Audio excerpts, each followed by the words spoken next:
แนะนำวิธีการดึงบิลลิ่งเบื้องต้น and trainings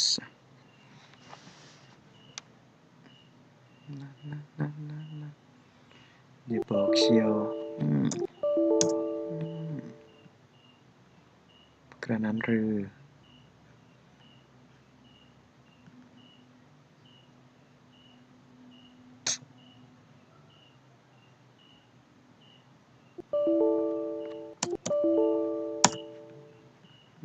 ไม่ได้แล้วก็แล้ว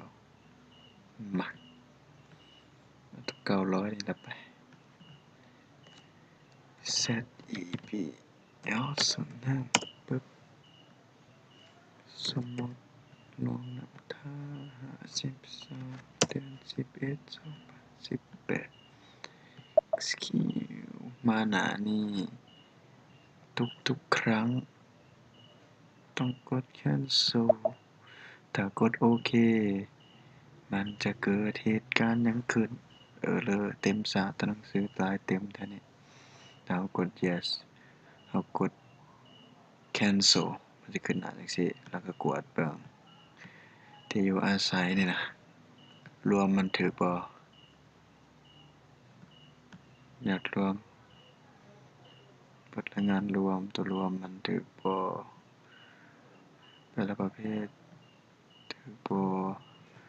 แล้ววันนี้ตัวย่อย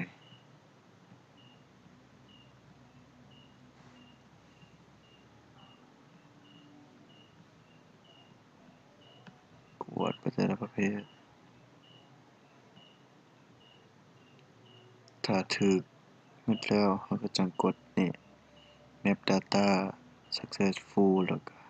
validate successful execute successful ถ้ามัน successful แล้วบ่มี error เนาะแสดงว่ามันสำเร็จแล้วโอเคจบเท่านี้เกี่ยวกับการดึง billing จือทุกๆครั้งเวลาเขากด cancel ขอบใจบ๊ายบาย